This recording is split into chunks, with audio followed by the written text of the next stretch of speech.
பொறுமையா சொல்லுங்க. இந்த உங்க பக்கம் காத்திருக்கு, இந்த வந்துடணும், இந்த பக்கம் உங்க அந்த நல்லா அடிங்க, பிரஸ் பண்ணு, நல்லா அடிங்க, பிரஸ் பண்ணுங்க. இது வந்து நம்ம வந்து பார்த்துட்டு இருக்கிறத விட நம்ம செஞ்சாதான் நமக்கு வந்து அதனுடைய இது பயம் போகும். சரிங்களா? என்னன்னா இப்ப யாருமே வர மாட்டேங்கிறீங்க, 12 பேர் வர்றீங்க, இதெல்லாம் காணிக்கும்.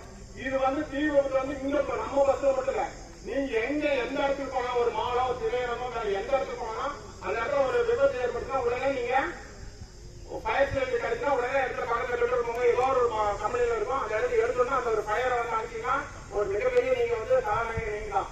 புரியுங்களா? அதனால ஒழுங்கு முடிச்சுக்கணும். அது ஒண்ணே ஒண்ணு முடிச்சுக்கணும். அது மட்டும் அதாவது நம்ம சிலிண்டர் இல்லாத டைம்ல உடனே இதை என்ன பண்ணலாம், இப்ப நம்ம இருக்கிற ஏதாவது ஒரு பெட்ஷீட்டோ இல்ல வேற ஏதாவது தண்ணி வச்சுட்டு இது எப்படி அணைக்கிறதுங்கிறத மட்டும் காட்டிக்கலாம். இதெல்லாம் கூட இங்க ஆட்கள் இருக்காங்க. புரியுதுங்களா?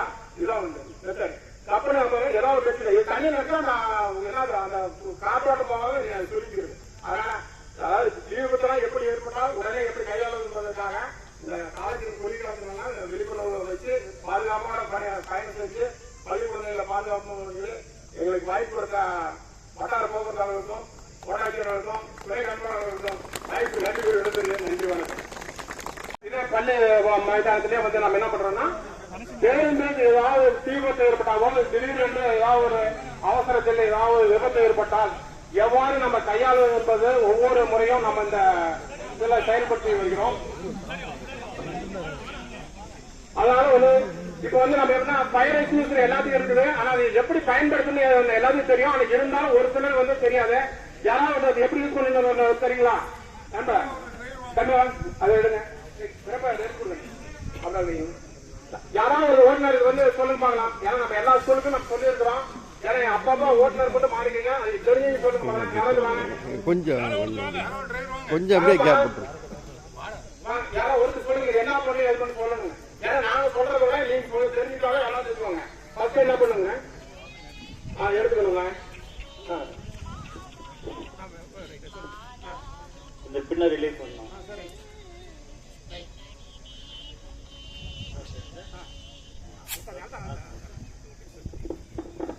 சிறப்பா சொன்ன. இது வந்து எதுக்கு நான் சொல்றேன்னா, இது போல வந்து எல்லாரும் தெரிஞ்சுக்கணுங்கிறதுக்காக தான்.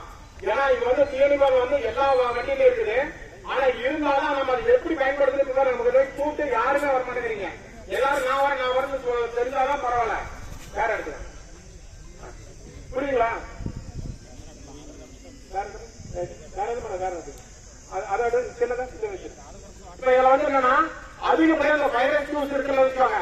இது எவ்வளவு நேரம் பயன்படுத்த தெரியுமா?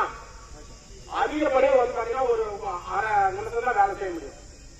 1/2 நிமிஷம் தான் வேலை செய்ய முடியும். இது வந்து இது வந்து 6 கிலோ, இது வந்து 2 கிலோ. ஆனா நீங்க நம்ம வண்டியில வந்து அதிகப்படியான பேருந்துல வந்து நீங்க வச்சுக்கிறீங்க. இது பாத்தீங்கன்னா ஒரு 5 செகண்டுக்குள்ளதான் பண்றோம்.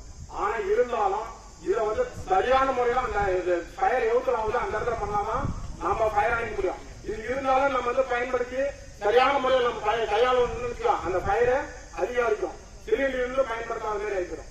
சரிங்களா? இப்ப அவர் நண்பர் சொன்ன மாதிரி என்ன பண்ணோம், அவசரத்தை எடுத்தோம்னா இந்த சேஃப்டி கிளிப் எடுத்துக்கணும். அதுக்கு அடுத்தது என்ன பண்ணோம், இது இப்ப இது அடியில் பிடிச்சுக்கணும். எங்க ஃபயரும் ஒரு இன்ஜின்ல தான் மேக்சிமம் ஆகும். அதிகப்படியா இன்ஜின்ல தான் ஆகும். கீட்டு வெப்பநிலைனா இன்ஜின் ஆகும். இல்ல வேற ஏதாவது அடியில ஏதாவது வச்சோம்னா எடுத்துள்ள நம்ம எந்த இடத்துல ஃபயரும் அந்த இடத்துல அந்த இடத்துல பிடிச்சி நம்ம அந்த இடத்துல பிரேக் பிரஸ் பண்ணோம் என்ன ஆகும், அந்த இடத்துல ஃபயரை காற்று போய் அந்த பவுடரா போய் அந்த ஆக்சிஜனை ரிமூவ் பண்ணிக்கலாம், அந்த ஃபயர் அணிஞ்சிடும். இதுதான் இதனோட மெத்தட். சரிங்களாப்பா? எப்படி ஆபரேட் இப்ப நம்ம சொல்றோம் அது மாதிரி ஆபரேட் பண்ணும்.